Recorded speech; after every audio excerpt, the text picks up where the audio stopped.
guarda come me lo stanno a controllare il mio palazzo. E io che sfogavo là dentro con i miei domatori pazzeschi, che si chiamavano i gladiatori. Cosa vuoi, Parisi?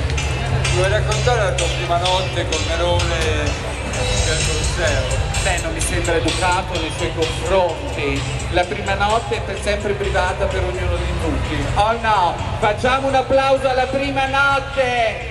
Un applauso alla prima notte! Sempre con preservativo, perché se qualcuno del Vaticano vi dice di non usare il preservativo, mandatelo a quel paese!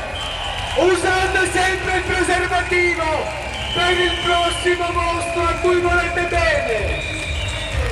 Una buona messaggeria.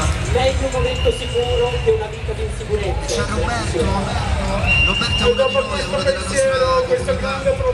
Oggi è qui insieme al suo ragazzo, si chiama Marco, e vuole dire a Marco che lo ama e che un giorno vorrebbe sposarsi con lui. A Roma, in Italia, non all'estero. Perché abbiamo il diritto di farlo qui, di sposarci in Italia. Dei più deboli, in Italia come in Uganda, a Mosca. Ciao Federico.